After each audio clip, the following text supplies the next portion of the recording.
네, 안녕하세요. 오늘 또 계속 양, 강의가 진행됩니다. 오늘 4장 할 겁니다. 4장. Accumulating the Flow가 되죠. 클릭을 해보면 흉 이렇게 넘어가요. 그 Accumulating Flow 하면 결국 스탁을 얘기를 하는 건데, 플로우가 유량이 누적이 되면 스탁이잖아요. 근데 표현이 좀 묘해요. Accumulating. 유량을 누적시키는 그 과정, 그 계산법, 이런 이야기를 하고 있어요. 그래서 지난 시간에 스타카 플로우를 얘기를 했어요, 이미. 그렇죠? 여기서 스타카 플로우, the building block of the system dynamics models를 해서 여기서 나름대로 스탁이 뭐고 플로우가 뭔지 좀 설명을 좀 했는데 굳이 약간 동어 반복처럼 느껴질 정도로 스타카 플로우가 다시 나오는데 포인트는 동명사예요. 그렇죠? 예. 그러니까 이 누적시켜주는 그 과정, 계산하는 방식 이것을 얘기하고 있어요. 이게 사실은 되게 민감한 문제도 그러니까 민감이 좀 어려울 수 있는데 그러니까 저 같았으면 아마 이 과정, 지금 오늘 소개시켜 드릴 과정을 생략했을지도 몰라요. 근데 이 저자는 아니야. 그래도 요거는 알고는 있어야 돼. 약간 그런 느낌이 좀 받았어요, 저는. 아니나 다를까, 이 존 스터만의 비즈니스 다이내믹스라든가 다른 소위 교과서라고 할 수 있는 것에 그런 내용들에는 오늘 소개해드릴 내용들, 그 플로우를, 유량을 시간에 따라 계산하는 방식에 대해서 다들 언급은 하고 있습니다. 근데 제가 아까 방금 말씀드린 것처럼, 아, 저라면 이거를 뺄 텐데라는 생각을 한 이유는 지금은 아니에요, 예전에. 문과인 제가 이해하기 너무 어려웠어요. 예. 그래서 약간 수학, 공학적인 개념들이 마구마구 막 쏟아지는 파트이기도 하거든요. 그래서 좀 어려워질 수가 있는데 이것 때문에 많은 사람들이 소위 문과 출신의 초보자들이 실망하고 낙담할까 봐 저는 약간 주저주저 할 법 했었는데 이 저자는 아니야. 그래도 이거 배워야 돼. 이런 거예요. 그래서 딱 그 정도를 염두에 두시고 제가 나름대로 쉽게 설명을 좀 하려고 하겠으나 이해를 못 하더라도 사실은 시스템 다이내믹스의 모델링의 맛을 즐기기에는 큰 문제 없습니다. 네, 그래서 좀 편안하게 좀 들어주셔도 돼요. 일단 첫 번째 스탁플로우 다이어그램이 나오네요. 여기 보면 대기 중에 이산화탄소가 누적량으로 소개가 되고 있어요. 즉 욕조의 물이 대기 중에 이산화탄소죠. 근데 여기 보면 들어오는 인플로우와 나가는 아웃플로우가 있습니다. 여기 이 생태학에서 환경 쪽에서 좀 많이 나온 표현이죠. anthropogenic. 이 표현이 아주 그 참 독특합니다. 저는 저게 자꾸 눈에 밟혀요. 이 영어 단어가. 저 영어 단어는 어떤 의미냐면 인간이 이 개입해서 발생하는 약간 그런 느낌이에요. 인간에 의해서. 인간에 의해서 발생하는 배출량을 의미하죠. 그죠? 네, 이산화탄소의 배출량. 뭐 경제 발전, 뭐 도시 개발, 교통, 온갖 효율성을 중시 여기기 위한 활동들, 이런 것들이 다 여기에 녹아 있다고 보시면 돼요. 근데 여기서 이 표현 자체가 좀 재밌는 게 왜 그러냐면, 인플로우에 인간에 의해서 발생하는 배출량만 언급되어 있네요. 사실 대기 중에는 이제 자연 생태계에는 자연스럽게 이산화탄소가 발생되는 거 왜 없겠어요? 근데 그것은 문제가 아니라는 뉘앙스가 깔려 있는 거예요.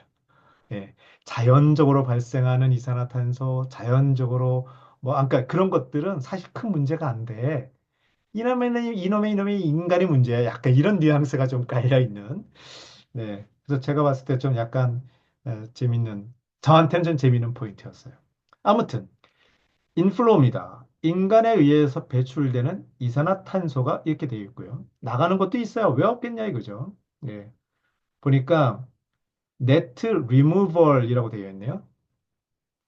이 net라는 표현을 주목해 주셔야 돼요. 이 net란 말에는 이 관련되어서 인플로우도 있고 아웃플로우도 있다라는 뜻이에요. 그래서 이 관련된 인플로우와 아웃플로우를 퉁쳐서 표현한 것뿐입니다. 그런데 넷이라고 했기 때문에 이 값의 기본은 그러니까 여기서 아웃플로우가 플러스 값이 된다는 뜻은 removal, 제거라는 의미가 되겠죠.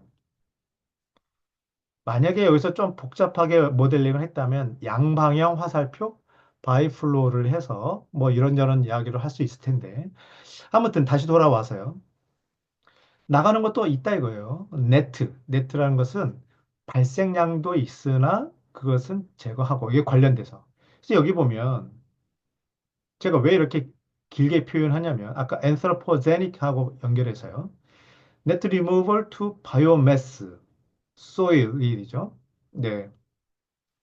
그러니까 바이오매스 뭐 이게 그뭐 생태에 관련된 그런 내용이죠. 그리고 땅, 토양 여기 통해서도 사실은 이산화탄소가 발생도 하고 제거도 되는데 퉁쳐서 순수 제거량만 의미가 되는 거예요. 마찬가지로 바다도 제거가 되거나 그렇죠? 제거된다라고 얘기했습니다. 그래서 크게 육지에서 흡수하는 거와 바다에서 흡수하는 거, 포집되는 거 이런 것까지 포함해서 있는 거죠. 그래서 정리하면 요 그림은 인간에 의해서 배출되는 이산화탄소와 그다음에 자연에 의해서 육지에서 흡수되는 거와 바다에서 흡수되는 양이 있다 이거죠. 그러면 매년마다 들어오고 나가고 그 차이만큼 이 욕조, 지구라는 욕조에서 이산화탄소가 누적되겠네요. 이제 그 얘기를 하는 겁니다. 자, 이러한 어큐뮬레이팅 하는 거를 한번 이런저런 형태로 한번 따져보자. 그래서 여기 보면 4.1 테이블에 이런 게 있네요. 음, 여기 보니까 2000년에 750입니다.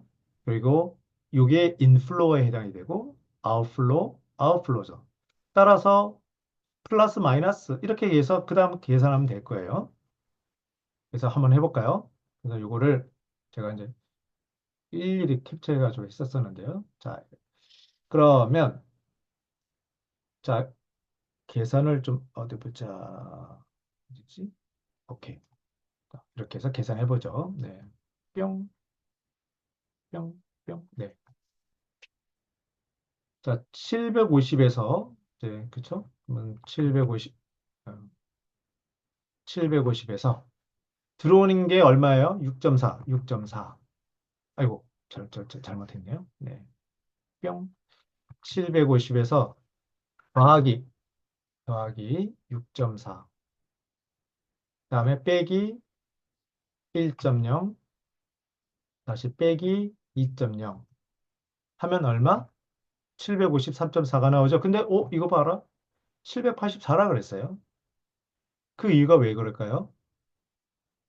기간을 보니까 2001년에서 2010년까지, 즉 10년 동안은 이런 법칙으로 진행돼 어큐뮬레이팅이 되는 거야 라는 뜻이죠.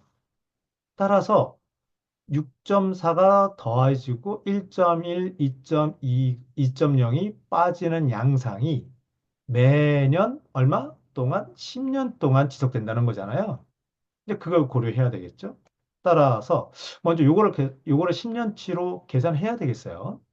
그러면 6.4 빼기 1 빼기 2는 얼마? 3.4가 10년 동안 반복되죠. 곱하기 10. 이것이 기존에 있었던 750에 더해져야 되겠죠? 얼마? 그러면 네. 더하기 750 하면 예. 이렇게 되네요. 자, 같은 방식으로 쭉 계산을 해볼까요? 그러면 704입니다. 704죠? 이제 그 다음 10년은 양상이 좀 달라진다고 그러네요. 그러면 7.0, 7.0 빼기 1.3 빼기 2. 그럼 얼마? 3.7이 10년 동안 37. 따라서 784 더하기 37 해야 되겠네요. 아, 821. 자, 그러면 이것을 어떻게 했더라? 어, 821 됐네요. 그죠? 네. 그 다음에 그 다음 10년은 또 이런 식으로 되네요. 다시 그러면 또 바꿔보죠. 8 빼기 1.6 빼기 2는 얼마? 4.4. 이것이 10년 동안 44. 이것에서 기존의 값에 기존의 절약값, 욕조에 있는 뭐라고 더해야 되겠죠. 그러니까 821 더하면 6 이렇게 해서 네. 얼마? 865 이렇게 되네요.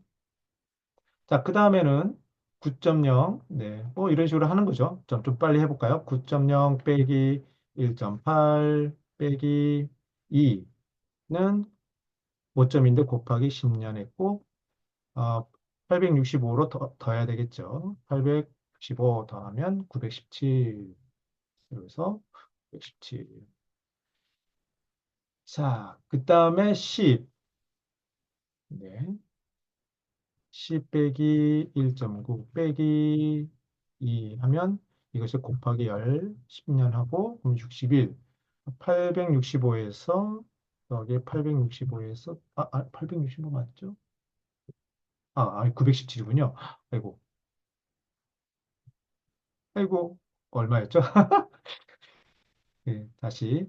그러면 10.0, 10.0에서 빼기 1.9 빼기 2 곱하는, 그래서 이거를 10년 곱하면 61, 이거를 917에 더하면 900, 978, 네, 978.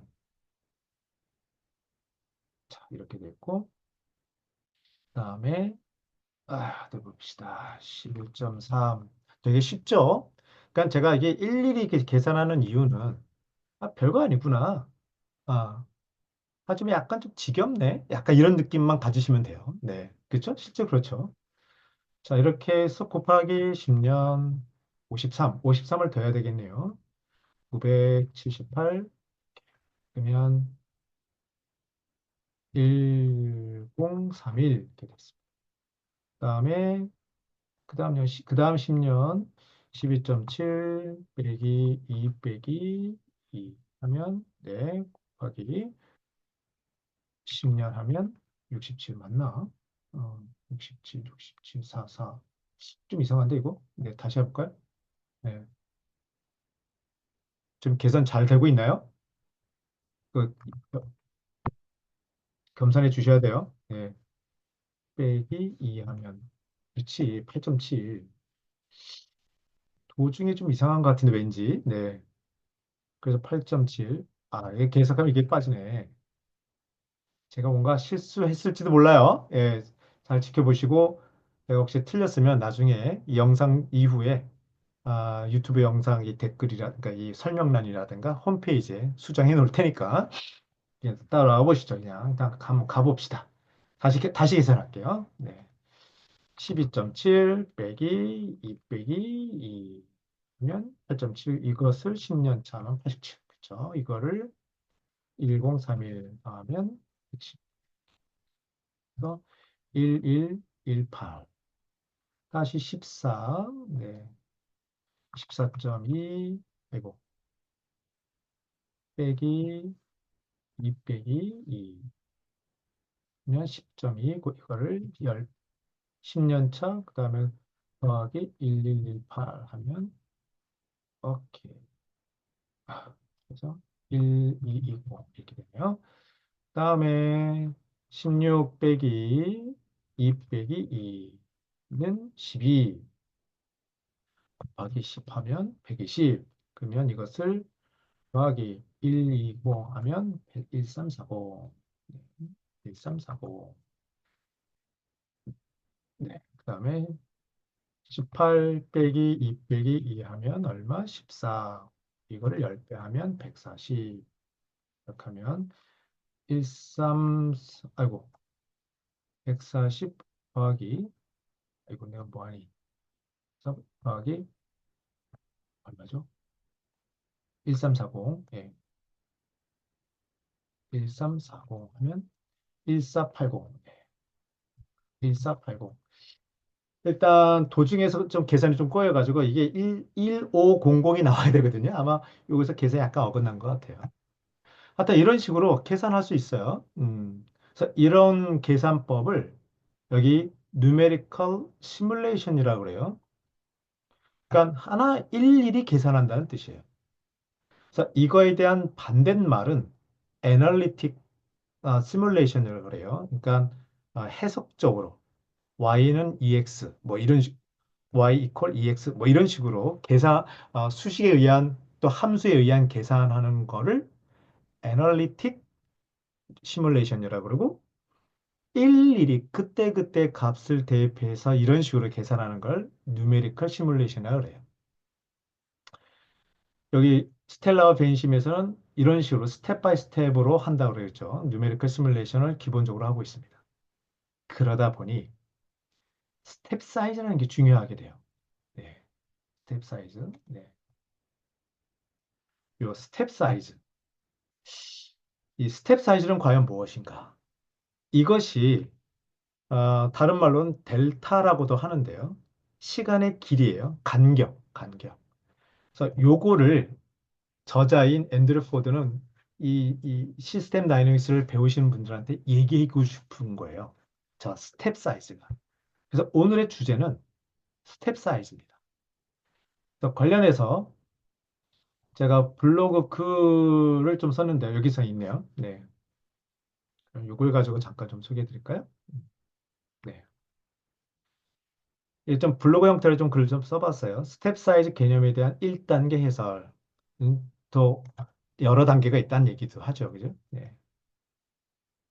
스텝 사이즈는 무엇인가? 시스템 내에서 모델링 할 때 가장 중요한 설정 중 여러 가지 다 중요한데 그 중에 하나가 스텝 사이즈다. 시간 간격. 지금은 우리가 방금 계산할 때 보면 10년 단위로 끊어서 계산했어요. 네. 그러니까 한 번 결정난 법칙은 10년 동안 유지되잖아요. 그러니까 10년 단위로 새로운 규칙이 적용되어서 계산했습니다. 그래서 10년 단위로 끊어서 계산하는 거와 1년 단위로 끊어서 계산하는 거 어떤 게 더 정확할까요? 그런 거예요. 길게 끊어서 계산하면 오차가 커진다. 자, 이 말이 무슨 말일까요? 예. 자, 요거를 설명하기 위해서 그 밑에 요게 있습니다. 이거는 좀 이따가 설명을 좀 해야 되겠네요. 이렇게. 자, 요거는요, 인구가 growth, 즉 성장하는 거죠. 즉 출생자에 해당이 돼요. growth라는 뜻은.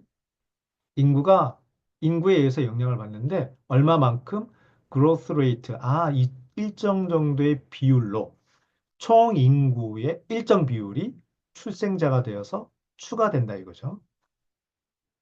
그랬을 때 이 계산을 얼마나 나눠서 끊어서 계산할 거냐 이거예요. 예. 그래서 여기 보면 네. 이게 좀 끊겼구나. 다시 좀 제하고.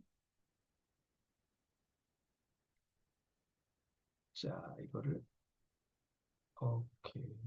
오케이.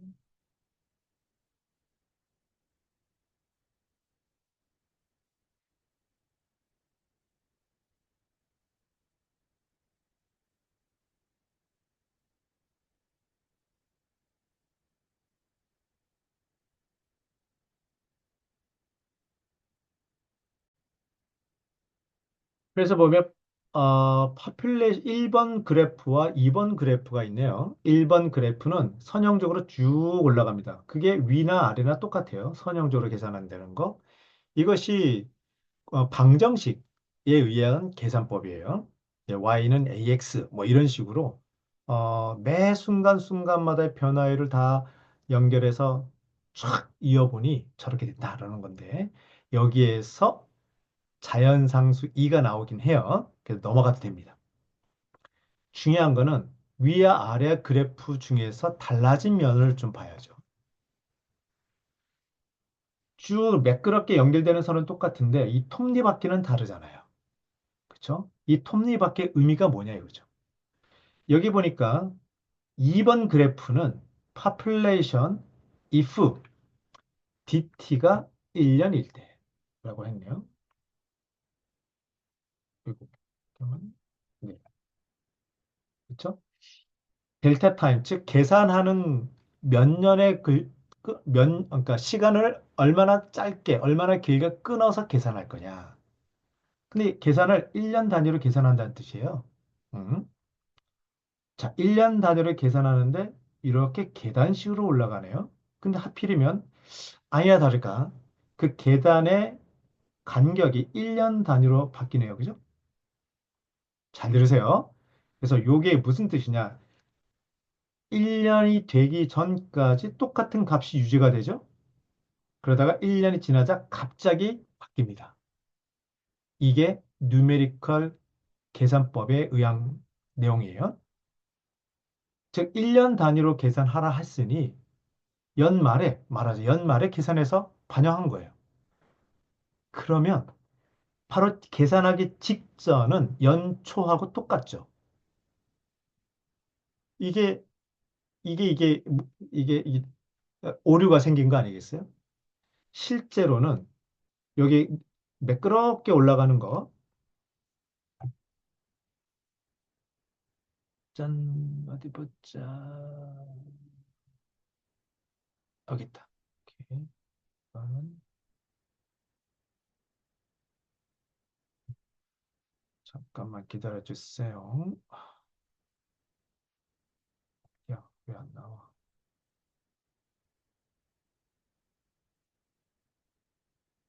음, 뭐요?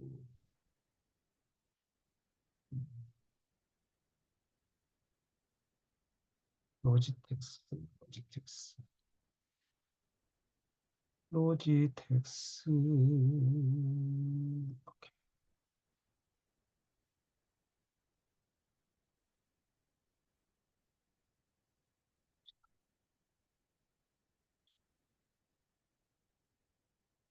인수인수를 내고, 이거 어떻게 되지? 타이머 버튼, 진동 설정, 진동 타이머 버튼, 스포트라이트, 여기 포인트. 아, 있다, 있다. 그러면 대비를, 사이즈를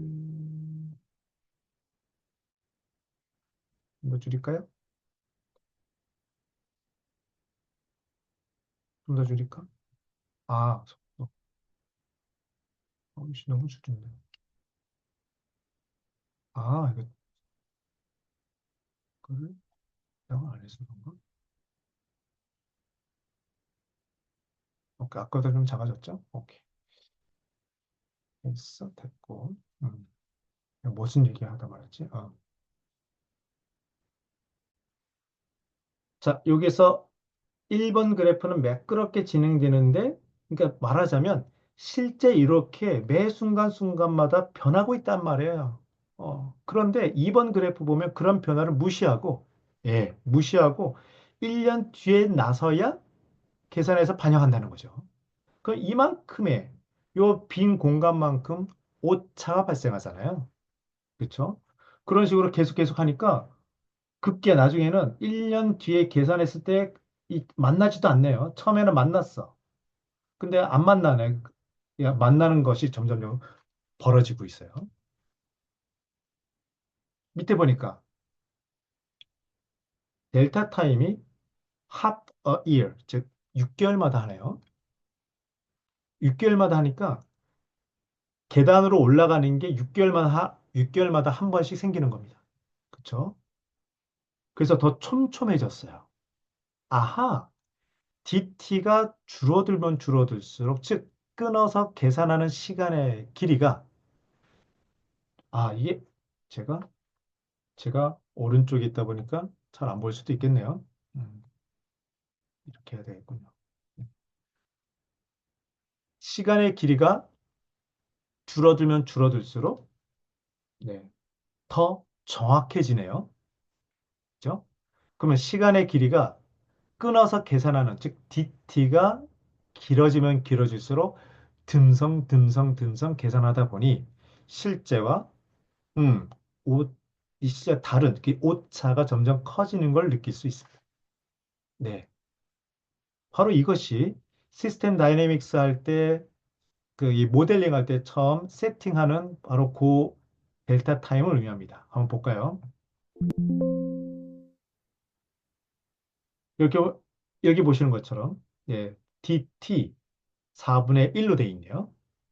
프랙션, 즉, 이 시간 단위가 만스가 될지, 또는 뭐, 이어가 될지, 또는 뭐, 그냥 시간 단위가 월로 될지 상관없이, 즉, 4분의 1 시간이라고 한다면, 한 달 만에 계산하는 게 아니라 한 달을 네 번 나눠서 계산한다는 뜻이에요. 그러면 8번 나눠서 계산하면 더 정확하겠네요. 그러면 12번 나눠서 계산하면 더 정확하겠네요. 그렇죠? 그래서 지금 제가 슬쩍 4배에서 8배, 16배 이런 식으로 바뀌었죠? 예, 2배씩 증가하고 있네요. 이게 약간 의미가 있습니다. 2배씩 증가해서 한번 테스트 해본다 의미예요. 자, 이런 식으로 모델링 할 때는 인간이 이거 세팅해 줘야 됩니다. 예. 그러면 이제 어떤 이슈가 생기냐면 얼마나 자주 끊어서 할 것이냐 이거예요. 정확하게 하려면 촘촘하게 나누면 되겠네요. 그죠? 촘촘하게 나누는 그 정도가 극한까지 가면 라인이 되는 거죠. 그죠? 예, 점이 아니라 선이 되는 거 아니겠어요? 그러면 더 좋은 거 아니겠어요? 그 단점이 있습니다. 단점. 계산이 너무 많아져요. 너무 힘들어해요. 예. 그래서 적절하게 해야 되는데 이거에 대한 이슈가 있습니다. 바로 이게 그런 얘기예요. 길게 끊어서 계산하면 오차가 커지죠. 그래서 좀 읽어볼까요? 시간을 길게 끊어서 계산할수록 왜 시뮬레이션 오차가 커진다고요? 하나요? 10년 단위로 계산하면 뭐가 문제죠? 방금 보셨어요. 그죠? 네. 그래서 왜 이렇게 나눠서 할까요? 스텝 사이즈가 커지면 계산 횟수가 줄어들어서 속도는 빨라요. 예. 중간에 세부 변화가 무시되기 때문에 그렇습니다. 스텝 사이즈가 작으면 세밀하게 추적하기 때문에 정확도는 올라가요. 하지만 컴퓨터가 힘들어요. 예.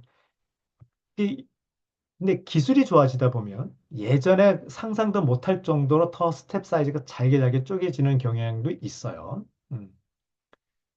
그래서 어떤 게 더 좋은 것이냐? 이거예요.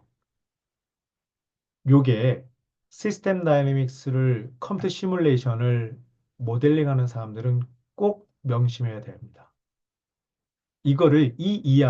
이 앤드류 포드는 꼭 하고 싶었던 거예요. 스텝 사이즈가, 즉, 끊어서 계산한 시간의 길이가 작으면 좋은 거냐, 이거예요. 그게 아니란 얘기를 계속하고 있어요. 계산 부하가 많이 걸린다. 그리고 두 번째, 시스템의 특성상 굳이, 굳이 잘게 쪼개지 않아도 충분히 이해가 되는데 굳이 잘게 쪼갤 필요가 있냐, 이거예요. 예. 그래서 절반 요법이 있습니다. 절반. 자, 그러니까 시간의 길이가 1년입니까? 그러면 1년으로 한번 해보시고, 근데 절반으로 한번 잘라서 한번 해보세요. 2분의 1. 좀 6개월에 한 번씩 끊어서 하는 거와 1년 단위로 툭툭 끊어서 하는 거가 비교해 보셔서 큰 차이가 없으면 1년 단위로 하세요. 이런 거는.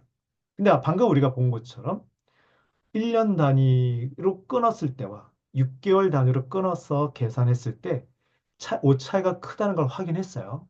그러면, 이건 좀 용납하기가 어려워. 내 이 목적에 비춰봤을 때. 그럼 어떻게 합니까?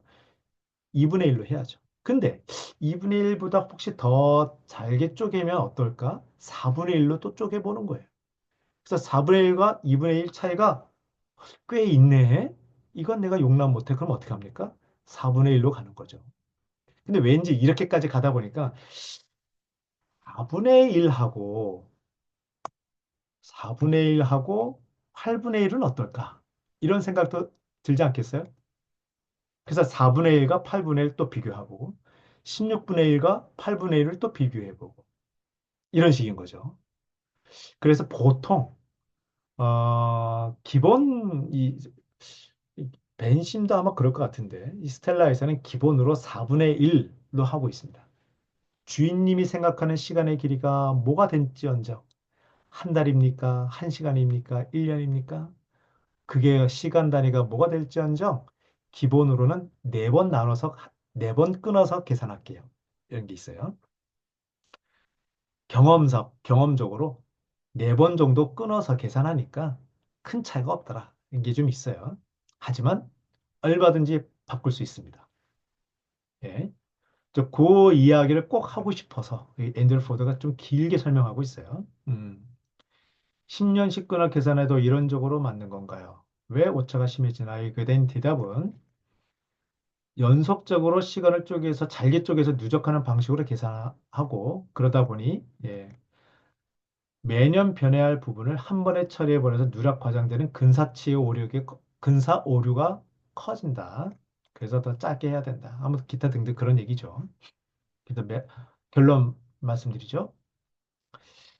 이 모델링의 매력은 미리 지정한 짧은 시간 스텝을 따라가면서 다양한 가정에 따라서 결과를 시뮬레이션 해보다는 장점이 있어요. 그래서 얼마나 잘게 쪼개야 할 것이냐. 모델 오차가 일정 수준 이하로 유지되는 선에서, 오케이. 계산량과 시간도 감당 가능한. 즉, 한번 엔터를 눌렀는데 시뮬레이션 한참 기다리는 경우도 있거든요. 그냥 발빠르게 나오게 좀 했으면 좋겠어. 뭐 그런 거. 그 차이를 염두에 두고 고민을 해봐야 된다. 그게 요 장에서 핵심적으로 얘기하는 큰 굵은 내용 중에 하나입니다. 그래서 제 블로그 내용을 보시면 음, 요 델타 타임의 심화학습으로 이런 내용도 좀 있고요. 이거는 안 보셔도 돼요. 예. 제가 아마 실제 자세한 내용 보면 음, 어디 보자. 제가 그런 얘기까지 안 썼나? 어, 네. 요거나 스텝 사이즈 1단계 해설이 방금 제가 한 거고요. 그다음에 아, 챕터 4 스텝 사이즈에 대한 어려운 이야기도 있고 그러죠? 네. 제가 이럴 때 또 이렇게 썼어요. 음. 실제 자, 제가 현재 이 글은 스텝 사이즈라는 개념과 델타 타임과 같다라고 보통 생각하면서 처리하는데 그렇지 않은 경우를 설명하고 있는데 근데 그건 모르셔도 돼요. 그냥 스텝 사이즈가 델타 타임하고 똑같다라고 생각하셔도 전혀 문제 없습니다라는 얘기를 하고 있어요. 이걸 안 읽어도 된다는 뜻이에요. 다만 저처럼 궁금해서 미칠 것만 같은 사람만 아래 내용을 보시라 하는 거예요. 딱 그 정도 선에서 생각해 주시면 됩니다. 그리고 이 책에서는 또 이 조라는 학생을 입을 빌어서 모델링의 여러 고민들을 또 솔직하게 나누잖아요. 하고 그 얘기 하고 있습니다. 어느 정도 해야 정확한 거야. 뭐 이런 얘기를 했죠. 네. 바로 그 얘기를 하고 있어요. 델타 타임을 얼마나 줄여야 되느냐. 네. 그래서 현실 맥락이 다 다르다. 이 아빠가 좋아, 엄마가 좋아보다 더 이건 그때그때 다른 내용이다. 좀 볼까요? 음. 이거는 꼭 보셔야 돼요. 요 내용들은. 자, 느슨한 에너지 수요 모델. 느슨하다는 얘기는 큰 변화가 없다는 뜻이에요. 만약 장기 추세만 파악하면 되는 에너지 수요 예측 모델이라면 2, 3% 정도의 차이가 나도 큰 문제가 없어. 그럴 땐 델타 타임을 좀 더 길게 잡아도 된다는 뜻이에요. 음. 에너지 정책 방향이나 경향성만 보면 되는 거니까. 목적에 따라. 네, 항공기 착륙 시뮬레이션 볼까요? 이 경우에는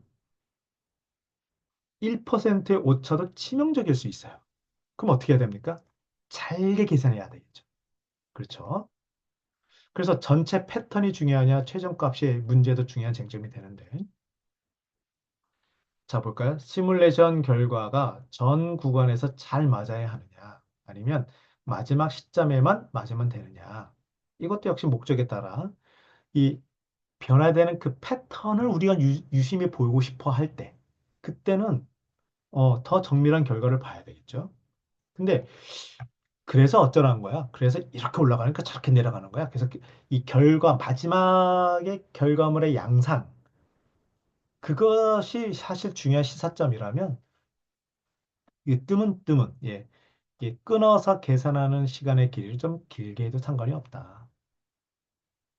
자, 레퍼런스 모드와 모델링 퍼포스라는 단어가 나와요. 음, 레퍼런스 모드. 이 시스템은 초반에는 완만히 증가하다가 20년째 급격히 꺾여서 감소하는 형태다. 예, 근데 그런 게 이게 경험적으로 또는 과거의 데이터로 확인이 된다는 거죠. 근데 즉 실제의 이 결과물인 거예요. 다시 얘기할게요. 레퍼런스 모드를 다른 식으로 표현하면 실제 관측된 과거 데이터의 이 변화예요. 그래서 모델링 퍼포스는 이런 거라면 정책 개입 시, 즉 what if 이렇게 할 때는 저렇게 할 때는 어떤 일이 벌어지는지를 알고 싶어. 그래서 레퍼런스 모드와 모델링 퍼포스는 다른 거라는 거예요. 뭐 그렇게 어려운 개념이 아닌데 괜히 강조한 듯한 느낌도 들죠. 근데 이게 좀 알고 넘어가야 됩니다. 네. 새 시뮬레이션 결과가 그 변화점 시기나 패턴을 똑같이 보여주는지를 보면 된다. 즉, 패턴을 보는 게 중요하다는 뜻이에요. 네. 만약 DT를 절반으로 줄였을 때 변화점의 타이밍이 거의 같고, 그러니까 어떤 변화되는 이 분기점이 있을 거 아니에요? 그렇죠? 음, 그런 것들이 DT를 절반으로 줄였을 때 이전과 큰 차이가 없어요. 그럼 됐어. 그런 거예요. 그러면 본질적으로 똑같은 거야 라고 불러도 된다는 거예요. 왜 이런 이야기를 길게 설명을 하냐면 많은 사람들이 시뮬레이션의 결과물을 예측용으로 사용하기 때문에 그래요. 그거 아닌데 우리는 결국 시스템의 변화를 이해하려고 하고 이것이 우리한테 어떤 의미가 있는지를 학습하려고 해야 되는데 자꾸 예측하려고 한다. 예측하려고 한다면 어떤 일이 벌어집니까? DT를 엄청 작게 해야 되겠죠. 정확하게 해야 되니까. 근데 그거 필요 없다 이거예요.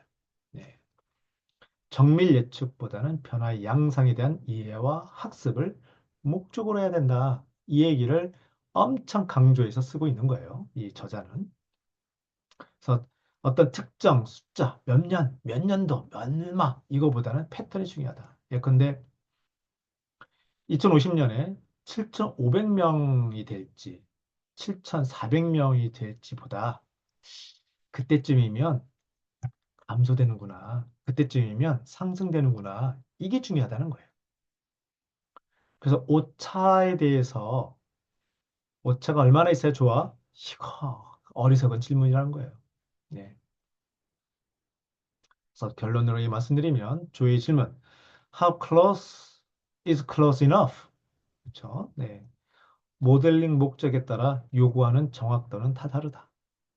세밀한 변화를 중요시한다면 DT를 작게 해야 되겠죠. 근데 최종적 수치적 예측은 중요하지 않다. 통찰, 어떤 학습 또는 이해 이게 중요하다. 그래서 어느 정도의 오차는 괜찮은 거야. 그거에 대한 용납할 수 있는 마음이 있어야 된다. 그래야 시스템 다이내믹스를 아주 잘 즐길 수 있다. 그래서 어느 몇 퍼센트 이하가 돼야 된다. 그러니까 DT를 얼마큼 줄여야 된다. 이렇게 딱 못 받기보다 모델을 통해 무엇을 얻으려 하는가? 어떤 의사결정에 쓰일 것인가를 정하는 것이 핵심이다. 이런 얘기를 좀 되게 조심스러우면서도 신신당부하고 있는 거예요. 음, 그래서 그런 얘기가 이 장의 핵심입니다.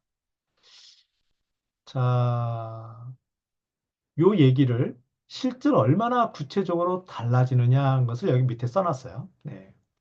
그래서 여기 보면 스텝 1인 경우에 1년, 2년, 3년 때 보면 예, 그렇게 계산하면 4년 후에는 인구가 20.736 100만 명이 되고 절반 나눠서 끊어서 계산하면 즉 20만이에요. 그죠? 기억하세요?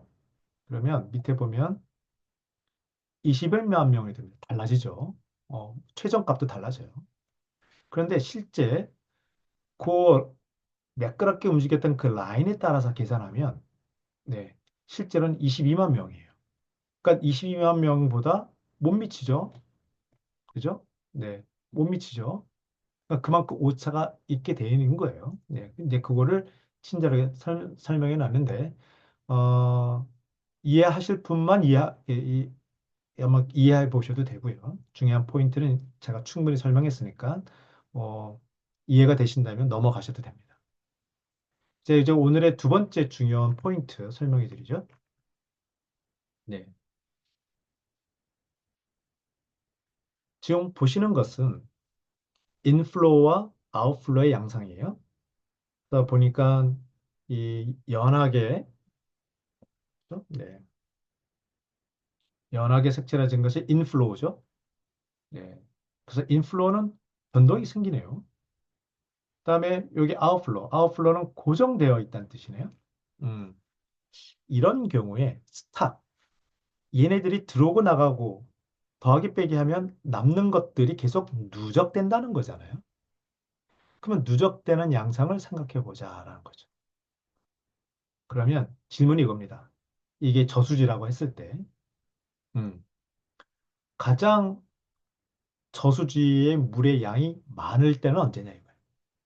많을 때. 일단 먼저 볼까요? 초기값, 저수지에 원래 얼마 있는지는 여기서는 중요하지 않아요. 예, 그쵸? 중요하지 않아요. 왜냐, 매년 변하는데, 오케이, 변하는데, 그 변화되는 양상 중에 가장 물이 많을 때가 언제야? 이건데, 먼저 이걸 이해하셔야 되겠죠? 요 파트. 나가는 거, 들어오는 거. 요 기간 동안에는 나가는 게 많습니까? 들어오는 게 많습니까? 네, 나가는 게 더 많죠. 따라서 이 구간에는, 이 구간에는 4년까지인가요? 계속 물이 빠지는 거죠. 들어오는 것보다 나가는 게 더 많으니까. 그러니까 욕조의 물이 계속 빠지는 양상이 진행될 거예요. 그런데 4년부터는, 4년 시점부터는 딱 들어오는 물과 나가는 물이 고정되어 있어요. 그래서 더 이상 변화가, 욕조, 즉 저수지의 물의 양은 변함이 없습니다. 그러다가, 들어오는 양이 나가는 것보다 더 많아지기 시작해네요. 즉, 욕조의 물은 더 점점 차오르게 돼 있네요. 언제까지? 그래서 언제가 제일 많을까요? 이때일까요? 이때일까요? 언제일까요? 어느 시점이 저수지의 물의 양이 가장 많은 시점일까요? 요만큼이 계속 쌓이는 거잖아요. 그죠? 네. 자, 여전히 이쪽 구간, 여전히 들어오는 물이 나가는 물보다 많습니다. 그러니까 쌓여요. 이쪽도 여전히 쌓이죠? 이쪽도 여전히 쌓이고, 여기까지도 7년 차만 하더라도 살짝 7년 차 바로 직전까지도 계속 물이 쌓이고 있습니다. 따라서 어느 시점이 가장 높은 수위가 되는 건가요? 네. 이때가 아니라 이때가 되는 거죠. 저 요게 사람들이 착각하게 돼요. 그래서 요거 문제를 제시하면 많은 사람들이 이해를 못할 수 있어요. 그래서 요게 그 스타카 플로에 대한 개념을 얼마나 잘 이해하고 있는지에 대해서 아주 중요한 문제가 됩니다. 이런 식으로 문제를 많이 네요. 자, 언제 가장 물이 적은 시점이냐? 그러면 물이 계속 빠져나가네요. 그죠? 예, 계속 빠져나가요. 계속 빠져나가요. 언제가 될까요? 네. 생각해 보시죠. 네. 자, 요런 내용들이 소개가 되어 있어요. 그래서 그런 식으로 쭉 보시면 그이 4장 내용이 큰 무난하게 주요 핵심 내용을 좀 파악하는데 어렵지 않으실 거예요. 그래서 그런 내용들 쭉 소개가 되어 있습니다. 그래서 advice on DT, 그 다음에 조 how close is close enough. 이것도 제 블로그 내용 확인해 보시면 되고 제가 블로그의 링크는 홈페이지에 적어 놓을 테니 참고해 주시면 되겠습니다. 그래서 final suggestion 이런 것도 다 같은 맥락에서 있어요. number of steps 뭐 이런 accuracy 정확도에 대해서는 얘기 안 하고 있죠. 다 같은 맥락입니다. 예, 언제가 좋아? 그때그때 달라. 약간 그런 거예요. 네. 자, 엑서사이즈 잠깐 볼까요? 어떤 의미인지. 자, 벌집입니다. Bees in the hive. 벌집에 벌이 얼마나 체류하고 있냐. 근데 보니까 들어가는 벌, 나가는 벌. 마치 뭐하고 연상되나요? 열차에 얼마나 많은 승객들이 있습니까? 근데 매 시간마다 탑승객과 하차객이 계속 바뀌잖아요. 그죠? 즉, 인플로우와 아웃플로우가 계속 바뀌어요. 거기에 따라서 욕조, 열차, 벌집의 이 개체수, 총량이 달라지잖아요. 이제 그걸 얘기하고 있어요. 그래서 이것도 한번 재밌게 한번 생각을 해보시면 좋을 것 같아요. 정답은 안 가르쳐 드립니다. 네. 자, 이런 식이에요. 네, 다 이것도 마찬가지죠. 이게 굉장히 되게 유명한 문제들이에요, 다. 네. 그래서 그런 내용들을 한번 좀 확인해 보시면 도움이 되실 거예요. 자, 다음 주에는 드디어 생태 모델링의 핵심. 음, 여기 보면 이, 이 모양새가 보이죠? 네. 이게 바로 이 책의 핵심 모델을 소개하고 있는 거예요. 5장을 보시면 이게 모노베이진이라고 돼 있죠? 예. 모노호수? 호수라고 이 베이진을 한국말로 뭐라고 해야 되나요? 네. 여기에 다양한 다이내믹한 내용들이 드디어 다음 장부터 소개되고 있습니다. 말하자면 다음 장부터 본격 시뮬레이션, 이 책의 주제들이 마구마구 쏟아지기 시작한다. 이렇게 보시면 되겠어요. 자, 수고하셨고요. 일단 저는 여기서 녹화를 중지하고 다음 시간에 만나 뵙도록 하겠습니다. 수고하셨습니다.